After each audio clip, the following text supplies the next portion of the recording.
Virgo, hi! Welcome to Mr. Queen PH. At ito ang weekly reading ninyo for April 13 to 19, 2026. General reading, pwede kayong makarelate, pwedeng hindi.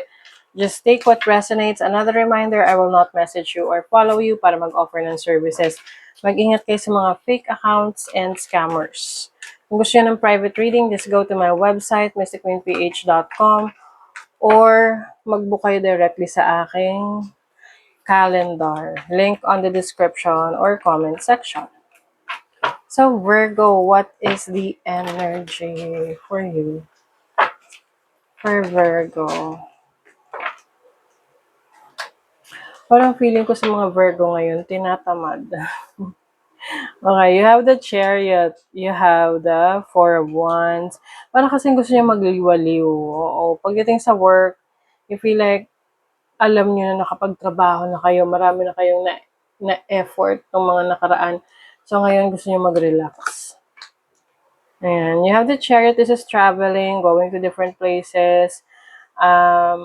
Maaari ring merong, Four of Wands home, bahay. So, yung iba sa inyo gusto niyo mas magstay lang sa bahay, magtanim-tanim, mag-alaga ng mga pets, and to relax. Parang gusto niyo ng mahabang break. You want a long break.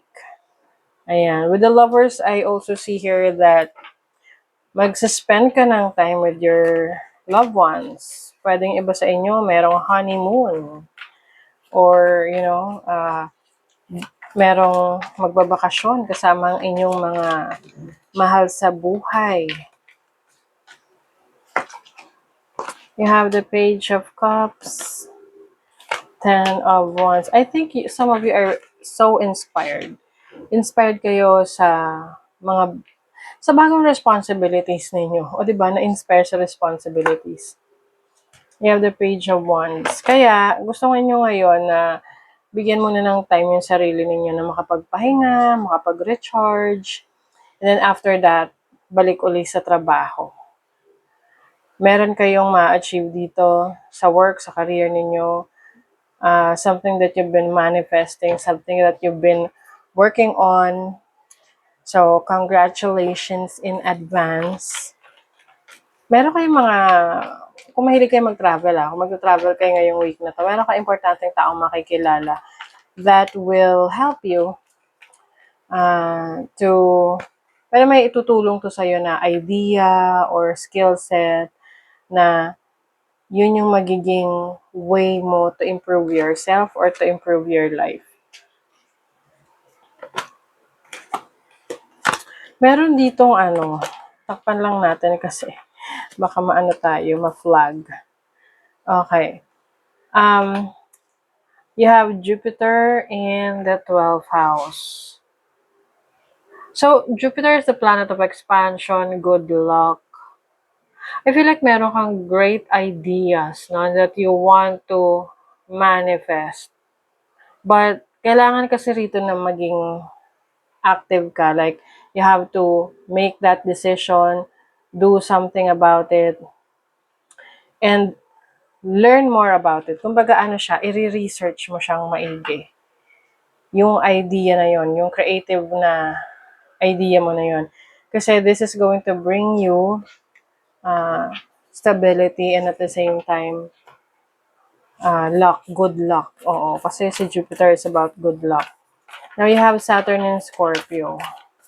Saturn is the planet of structure. And then Scorpio energy, this is about, parang iba sa inyo mag-o-obsess kayo sa structure. Yung bang gusto nyo may direksyon, may plano. Some of you might obsess about something about a plan or a project or yung inyong goal sa buhay, you might obsess over it. I mean, okay din naman yung obsession na yan.